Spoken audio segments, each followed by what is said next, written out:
حکومت کرنے لگ جائے وہ گھر برباد ہو جائے. جس گھر میں عورت حکومت کرنے لگ جائے اس گھر کا شوہر ناکارہ اور بیکار ہو جاتا ہے.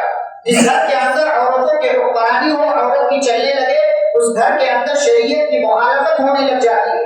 اللہ نے جس قانون پر, جس فطرت پر انسان کو پیدا کیا ہے, اس فطرت سے بغاوت کرنے میں سراسر ہلاکت ہے اور بربادی ہے. اللہ نے عورت کو اس بات کا حکم دیا الرجال قوامون علی النساء, مرد عورتوں پر حاکم. لیکن حاکم ہونے کا یہ مطلب نہیں کہ ان کو مارو, ان کو کاٹو, ان کو گالیاں دو, ان کو برا بھلا بولو, بلکہ ان کے حقوق کا خیال رکھو. سورہ بقرہ میں اللہ نے کہا وَلَهُنَّ مِثْلُ الَّذِي عَلَيْهِنَّ بِالْمَعْرُوفِ, جیسے مردوں کا حق ہے عورتوں پر ایسے ہی عورتوں کے بھی حقوق ہیں مردوں پر. لیکن وَلِلرِّجَالِ عَلَيْهِنَّ دَرَجَةٌ, عورتوں کے مقابلے میں مرد کا مقام کیا ہے؟ ایک درجہ بلند ہے, ایک درجہ اوپر ہے. تو اس بات کو تسلیم کرنا چاہیے. یہ کوئی عیب کی بات نہیں, یہ کوئی عیب کی بات نہیں. عورت یہ سوچنے لگے مردی کیوں حاکم, میں کیوں نہیں بن سکتی, میں حاکم کیوں نہیں ہو سکتی, تو یہ غلط ہے. فطرت پر قائم رہیے, فطرت پر قائم رہیں گے تو بہت سارے خرافات سے آپ اپنے آپ کو بچائیں گے. ہمارے سماج معاشرے میں کیا ہوتا ہے, بہت دفعہ کیا ہوتا ہے کہ کسی عورت نے کوئی غلط کام کر دیا یا کوئی غلطی ہو گئی اس سے, تو مرد غصے میں آتا ہے اور فوراً اس کو طلاق بول دیتا ہے, فوراً طلاق. ہمارے ایسے ایسے کیس آتے ہیں کہ بیوی نے موبائل نہیں دیا تو طلاق ہو گئی. 10 منٹ سے 15 منٹ سے بات کر رہی تھی عورت فون پر کسی سے بھی, غلط کر رہی ہے تو غلط ہے, لیکن یہ مسئلے کی وجہ سے آپ طلاق فوراً بول دیں.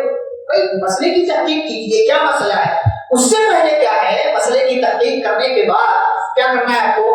کوئی عورت آپ کو نافرمان لگ رہی ہے یعنی آپ کی اپنی بیوی, تو کیا کرنا پہلے, طلاق نہیں دینا.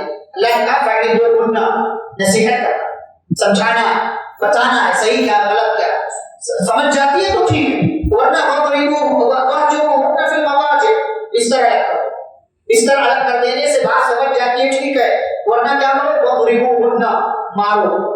ایسے جو باؤ سے نہیں. بعض علماء نے تفسیر کی کہ مسواک وغیرہ سے مار سکتے ہو. یہ مار احساس دلانے کے لیے ہو, تکلیف دینے کے لیے نہ ہو, درد کے لیے نہ ہو. ایسی مار جو اس کو احساس دلا سکے کہ تو نے غلط کیا ہے, تو نے غلط کیا ہے. اچھا چہرے پر مارنے سے بچنا ہے, مسواک سے بھی مارے اگر تو چہرے پر نہیں مارنا, چہرے پر مارنے سے بچنا ہے. اس سے بھی سمجھ جاتی ہے تو ٹھیک ہے. یہ 3 اسٹیپ ہو گئے. نمبر 1 نصیحت, نمبر 2 بستر الگ, نمبر 3 ہلکی مار. اگر یہاں بھی نہیں سمجھتی تو اللہ نے کیا کہا, ایک بندہ آئے گا مرد کی طرف سے, ایک بندہ آئے گا عورت کی طرف سے, دونوں بیٹھیں گے, مسئلے کا حل نکالیں گے, ڈسکشن کریں گے اور بیچ کا راستہ نکالنے کی کوشش کریں گے. اگر ان دونوں میں ایک دوسرے کے لیے ابھی بھی محبت, قربت, جذبہ, الفت باقی ہے, یوفق اللہ بینہما, تو اللہ ان کے درمیان خیر پیدا کر دے گا اور وہ دونوں ایک ہو جائیں گے. اب بھی اگر دونوں ایک نہیں ہونا چاہ رہے ہیں تو شریعت نے کہ اب آدمی اپنا طلاق کا آپشن چوز کر سکتا ہے اور عورت خلا کا آپشن اختیار کر سکتی ہے. یہ 4 مرحلے سے گزرنے کے بعد پھر طلاق دینے لینے کی نوبت آتی ہے. لیکن ہمارے یہاں ان 4 اسٹیپ سے پہلے یہ طلاق والا اسٹیپ آ جاتا ہے. اسی لیے بچوں کی زندگیاں خراب ہو رہی ہیں, گھروں کا ماحول بگڑ رہا ہے. کیوں؟ اس لیے کہ ہم اسلامی تعلیمات پر عمل نہیں کر رہے. اللہ رب العالمین نے 11 حقوق بیان کیے. نمبر 1 اللہ کا وَاعْبُدُوا اللَّهَ وَلَا تُشْرِكُوا بِهِ شَيْئًا, اللہ کی عبادت کرو, اس کے ساتھ کسی کو شریک نہیں کرو. اور اس کے بعد ماں باپ, رشتے دار, بیوی, دوست, ساتھی اور مسافر اور جو ہے ایسے ہی جو آپ کے ماتحت ہیں اور آپ کی نگرانی میں رہتے ہیں, تمام لوگوں کا آپ کو خیال رکھنا ہے. ایک مسئلہ یہ آتا ہے کہ اگر آپ کو پانی نہ ملے, کبھی آپ کے علاقے میں پانی نہ آئے, یا آپ سفر میں پانی نہیں ہے, یا آپ بیمار ہیں, پانی استعمال نہیں کر سکتے, تو کیا کر سکتے ہیں آپ؟ نماز تو پڑھنا ہے آپ کو, پھر بھی نماز پڑھنا ہے, چاہے آپ کو غسل کی ضرورت ہے یا چاہے آپ کو وضو کی ضرورت ہے, اور آپ پانی نہیں پا رہے یا آپ پانی استعمال نہیں کر سکتے, تو شریعت نے آسانی کیا رکھی؟ تیمم کر سکتے ہو, تیمم کر سکتے ہو. تیمم کیسے کریں گے؟ اچھا تیمم یاد رہے, وضو کی طرف سے بھی کافی ہوتا ہے اور غسل کی طرف سے بھی کافی. ایسا نہیں ہے کہ تیمم صرف وضو کے ٹائم آپ کر سکتے ہیں, غسل کرنا ضروری ہے آپ کے لیے نہیں, غسل کے لیے بھی کافی ہے. اگر غسل کرنا ضروری ہے انسان کو, کسی بھی وجہ سے انسان کو غسل کرنا ضروری ہے, تو ایسی صورت میں وہ پانی استعمال نہیں کر سکتا تو تیمم کر لے. اب تیمم کیسے کرے گا؟ پر مارے، پھر ہاتھ میں دھول اگر لگی ہے تو اس میں پھونکے، پھونکنے کے بعد چہرے پر پھیرے اور اس کے بعد بائیں سے دائیں پر اور دائیں سے بائیں پر پھیر لے، ہتھیلیوں پر، پورے ہاتھ پر نہیں پھیرنا، پیر پر نہیں پھیرنا، سر پر نہیں پھیرنا، بس اتنا۔ پیارے نبی صلی اللہ علیہ وسلم نے عمار بن یاسر رضی اللہ عنہ کو ایک مرتبہ عمر رضی اللہ عنہ اور حضرت عمار بن یاسر رضی اللہ عنہ کئی سفر میں تھے، اتفاق کیا ہوا کہ جو ہے احتلام ہو گیا، ان کو جنوبی ہو گئے، رات میں سوئے اور ان کو غسل کی ضرورت پڑ گئی۔ تو اب کوئی مسئلہ ایسا نہیں تھا کہ کیا کیا جائے، ایسی سچویشن میں نماز پڑھ سکتے ہیں کہ نہیں پڑھ سکتے، تو حضرت عمار بن یاسر رضی اللہ عنہ نے اجتہاد کیا، اور اجتہاد کرنے کے بعد کہتے فتمرغت فی الصعید کما تمرغ الدابہ، کہ میں زمین میں ایسے لوٹنے لگا جیسے جانور لوٹتا پھرتا، یعنی جیسے بھینس کو آپ نے دیکھا ہوگا کبھی کیسا مٹی میں ایسا لوٹتی پھرتی ادھر ادھر، تو ایسے کہتے میں نے بھی ایسے کیا، میں نے سمجھا کہ مٹی پاک ہے مجھے پاک کر دے گی۔ پیارے نبی صلی اللہ علیہ وسلم کے پاس آیا تو آپ نے فرمایا اتنا کرنے کی ضرورت نہیں تھی، بس اتنا کرتے کہ ہاتھ زمین پر مارتے، اس میں پھونکتے، چہرے پر پھیر لیتے اور دونوں ہاتھوں پر پھیر لیتے، یہ تیمم تمہارا، یہ تیمم کا طریقہ۔ تو اگر کبھی بیمار ہو، اللہ نہ کرے کبھی بیمار ہے، تیمم کی ضرورت ہے، بالکل تیمم کر لیجیے، مٹی منگوا لیجیے، کوئی ڈھیلا منگوا لیجیے، یا آج کل دیوار ہے، دیوار پر بھی کر سکتے ہیں، اگر کوئی آپشن نہیں، کچھ بھی نہیں مل رہا ہے آپ کو، کچھ بھی نہیں مل رہا ہے، تو تیمم کی نیت سے کسی بھی دیوار پر آپ ہاتھ پھیر کر کے وہ تیمم آپ کر لیں، پھر اس کے بعد نماز پڑھ لیں، انشاءاللہ آپ کی نماز قبول ہو جائے گی۔ اللہ کی آگے ایک مسئلہ اللہ نے بیان کیا، پتہ ہے جہنمیوں کو جہنم میں ڈالا جائے گا تو جب ان کی چمڑیاں جلے گی تو اللہ کہتے ہیں کلما نضجت جلودہم بدلناہم جلودا، چمڑی جل جائے گی جلد تو اللہ دوسری چمڑی کہتا ہم لگا دیں۔ اچھا ایک بات کیا ہے پتہ ہے چمڑی کا تذکرہ کیوں کیا اللہ نے؟ اس لیے کہ آپ کے جسم میں جلنے کی جو تکلیف برداشت کرتی ہے جو چیز، وہ کیا ہے؟ آپ کی جلد۔ گوشت کو، ہڈی کو جلنے کا احساس نہیں ہوتا، آپ اس کو تجربہ کریں، آپ یہاں سے چمڑی ہٹا دیں، گوشت کو جلائیں، آپ کو تکلیف کا احساس نہیں ہوگا، لیکن اگر چمڑی جب تک ہے، چمڑی جل رہی ہے تب تک آپ کو تکلیف کا احساس ہوگا۔ اسی لیے اللہ نے کہا کہ جیسے ہی چمڑی جلے گی تو یہ تو کیا سوچیں گے، ارے چمڑی جل جائے گی اب تو تکلیف کا احساس نہیں ہوگا، درد نہیں ہوگا۔ اللہ کہتے ہیں ان کے اس احساس کے بعد ہم دوسری چمڑی لا کر کے لگا دیں گے تاکہ تکلیف کا احساس ہمیشہ ہمیشہ کے لیے کلما نضجت جلودہم بدلناہم جلودا۔ اچھا ایک اور چیز، یہ تو جہنمیوں کے تعلق سے اللہ نے ذکر کیا، جنتیوں کے تعلق سے اللہ نے کیا ذکر کیا پتہ ہے؟ فرمایا ہم ان کو جنت میں داخل کریں گے، فلاں فلاں فلاں چیز جو آپ نعمتیں بھاگ کر دیں گے۔ یہاں ایک اور چیز اللہ نے وَنُدْخِلُهُمْ ظِلًّا ظَلِيلًا، ہم ان کو ایک ایسے سائے میں داخل کریں گے جو سایہ سایہ دار ہوگا۔ کبھی دیکھا سائے کا سایہ ہوتا ہے؟ سائے کا سایہ ہوتا ہے، دیکھا کبھی؟ بھئی آپ کا شیڈو، آپ کا عکس آ رہا، یہ عکس ہے، اللہ کہتے ہیں اس عکس کا بھی عکس ہوگا جنت۔ ایسی جگہ ہم بٹھائیں گے جنتیوں کو کہ جس سائے کا بھی سایہ ہوگا وہ سایہ اپنے آپ میں سایہ دار ہوگا۔ آپ سوچیں وہ کیسا ہوگا، کیسا ہوگا؟ وہ جنت کی نعمت ہے، یہ جنت وَنُدْخِلُهُمْ ظِلًّا ظَلِيلًا، سایہ بھی ہوگا اور وہ سایہ اپنے آپ میں سایہ دار ہوگا۔ یہ اللہ کی قدرت ہے کہ سایہ کا بھی سایہ اللہ رب العالمین نے بنا دیا۔ اور دنیا میں ہر چیز کا سایہ ہوتا ہے، بہت سے لوگ کہتے ہیں ہمارے پیارے نبی صلی اللہ علیہ وسلم کا سایہ نہیں تھا، غلط کہتے ہیں، غلط کہتے ہیں۔ بہت سے لوگ کہتے ہیں وہ گنبد خضرا جو مسجد نبی اس کا سایہ نہیں، اس کا بھی سایہ ہے، ساری چیزوں کا سایہ ہوتا ہے۔ اور یہ سایہ نہیں ہے، کیوں ایسا کیوں بولتے ہیں؟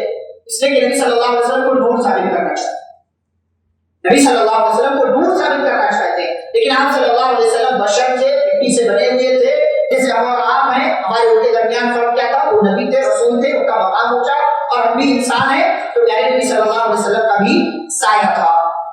اللہ نے اس بات کا تذکرہ کیا کہ اے ایمان والو اللہ کی اطاعت کرو، رسول کی اطاعت کرو، اور اس کی اطاعت کرو اولو الامر، ذمہ داروں کی، جو بھی تمہارے معاملات کے ذمہ دار ان کی اطاعت کرو۔ لیکن اگر ان ذمہ داروں کی بات اللہ کے اور اس کے رسول صلی اللہ علیہ وسلم کی بات کے خلاف ہے تو پھر ایسی صورت میں ان کی بات نہیں مانی جائے۔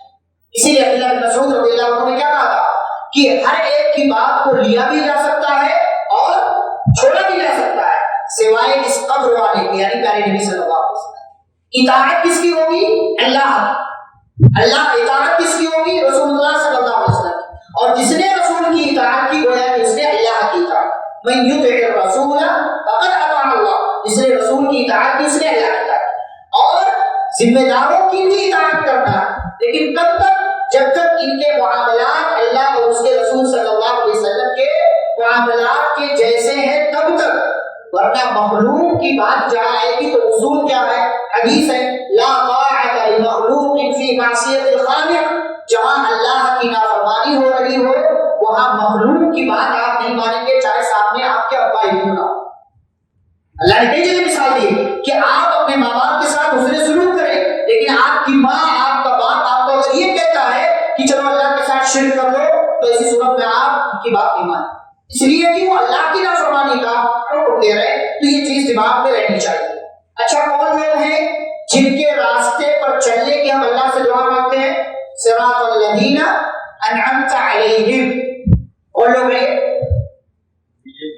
یہ نبیین، اللہ نے ذکر کیا وَمَن يُطِعِ اللَّهَ وَالرَّسُولَ، ابھی ذکر کیا نام ہے؟ اللہ کی اطاعت کرو، رسول کی اطاعت کرو۔ کیا فائدہ ہوگا؟ جو اللہ کی اطاعت کرے گا، رسول صلی اللہ علیہ وسلم کی اطاعت کرے گا، کس کے ساتھ ہوگا؟ فَأُولَٰئِكَ مَعَ الَّذِينَ أَنْعَمَ اللَّهُ عَلَيْهِمْ، ان لوگوں کے ساتھ ہوگا جن پر اللہ نے انعام کیا۔ کون ہے یہ؟ من النبیین، انبیاء، والصدیقین، صدیقین جو سچے لوگ، والشہداء شہید، والصالحین نیک لوگ۔ سبحان اللہ۔ آپ صرف ایک بار سوچیں ایسے کہ آپ نماز پڑھ رہے ہیں نبی کے طریقے پر، اور اس کا بدلہ کیا ملے گا آپ کو؟ آپ نبی کے ساتھ ہوں، آپ نبی، سبحان اللہ، کتنی عظیم بات۔ ہم صرف تصور کر سکتے ہیں کہ نبی صلی اللہ علیہ وسلم ہمارے ہمارے پیغمبر، ہمارے رسول، اور کس کے ساتھ ہوں گے آپ؟ آدم علیہ السلام، نوح علیہ السلام، ابراہیم علیہ السلام، بڑے بڑے انبیاء، تمام لوگوں کے ساتھ، صحابہ کے ساتھ، آپ ابو بکر صدیق رضی اللہ، اس امت کے سب سے عظیم انسان نبی صلی اللہ علیہ وسلم کے بعد، یہ تصور لانا چاہیے۔ یہ تصور لانے کا فائدہ کیا ہوتا ہے؟ نیکیاں کرنے کا جذبہ بڑھتا ہے۔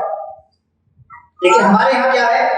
ہمارے ہاں دوسروں کا عکس ہے۔ ایک صحابی آئے پیارے نبی صلی اللہ علیہ وسلم کے پاس، کہنے لگے اللہ کے نبی ابھی تو ہم زندہ ہیں، آپ ہمارے ساتھ ہیں، آپ کی جدائی ہمیں ستاتی ہے تو ہم آپ کے پاس آ جاتے ہیں، آپ سے ملاقات ہو جاتی ہے، لیکن میں قیامت کا تصور کرتا ہوں کہ آپ کہاں ہوں گے، ہم کہاں ہوں گے۔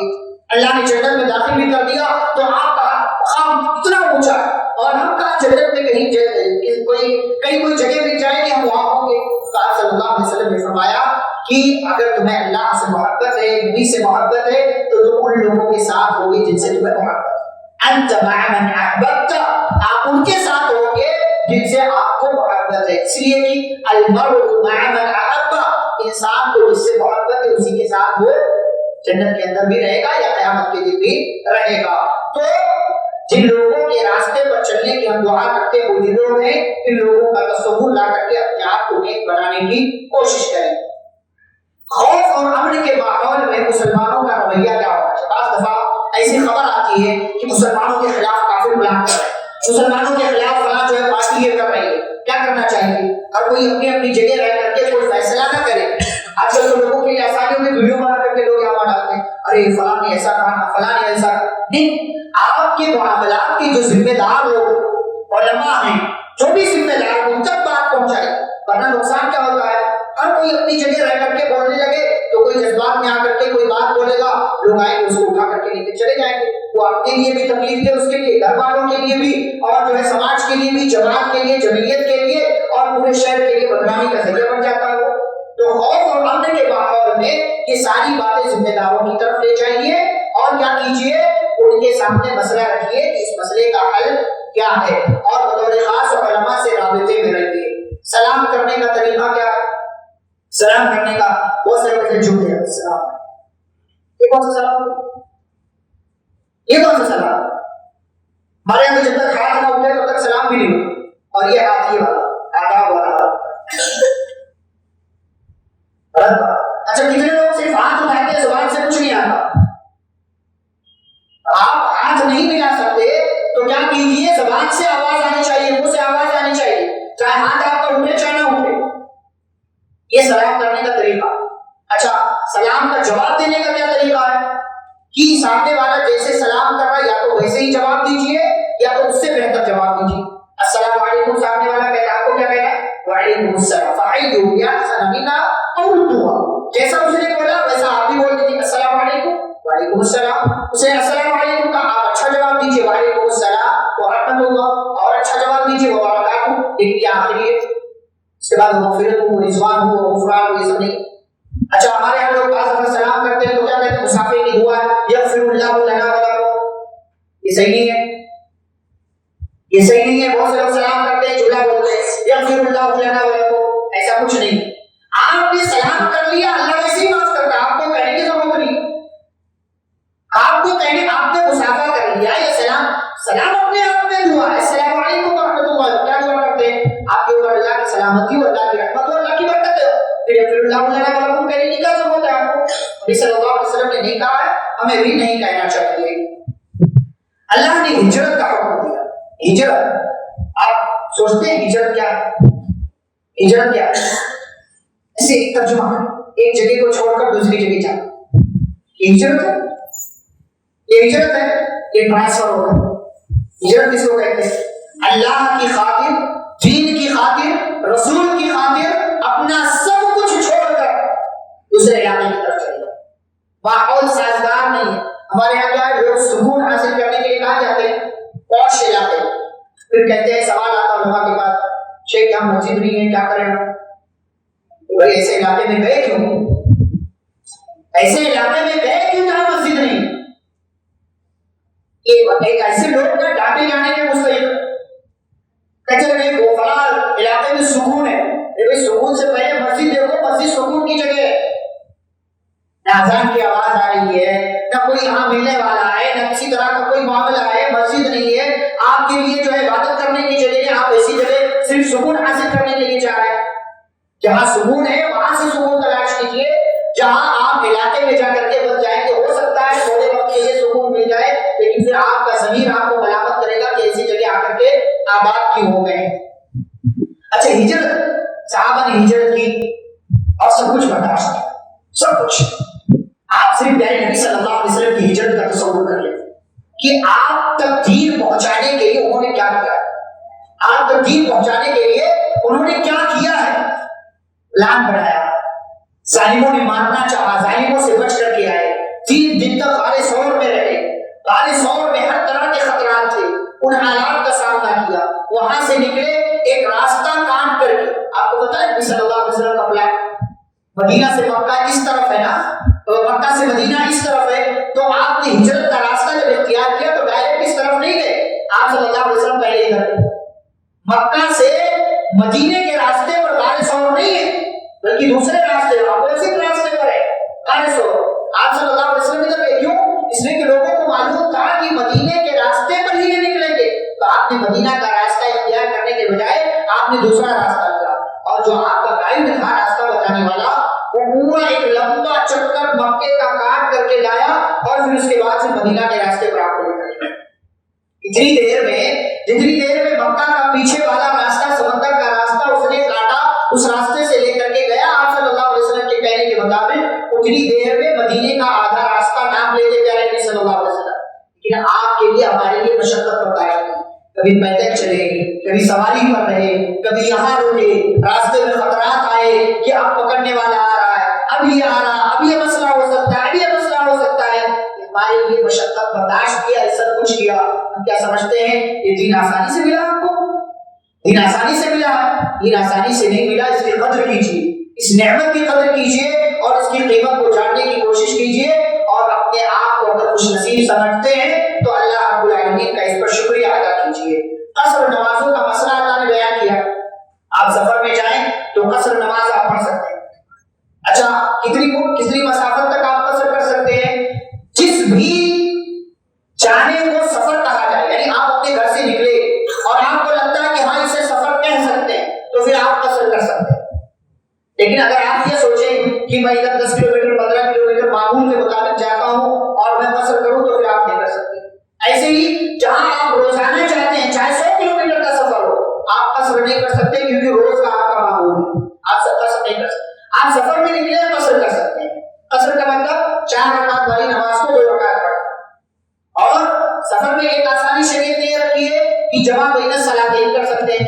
ظہر عصر کو کمبائن کر کے پڑھ سکتے ہیں، لیکن عصر اور مغرب کو نہیں پڑھیں گے، صرف ظہر عصر اور مغرب اور عشاء.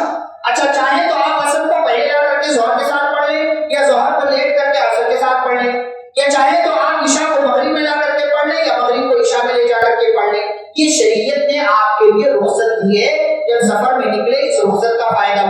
لیکن آج کل مسائل زیادہ ہو گئے ہیں، اس لیے احتیاط کے ساتھ کہیں پر بھی نماز ادا کیجیے۔ ایئرپورٹ پر جائیں، نمازوں کے لیے جگہ مختص کی گئی ہے، وہاں جا کر کے نماز پڑھیے، وہاں جائیے، اور اگر نماز نہیں بھی آپ کو پڑھنا تب بھی جائیے وہاں، تاکہ حاضری ہو جائے۔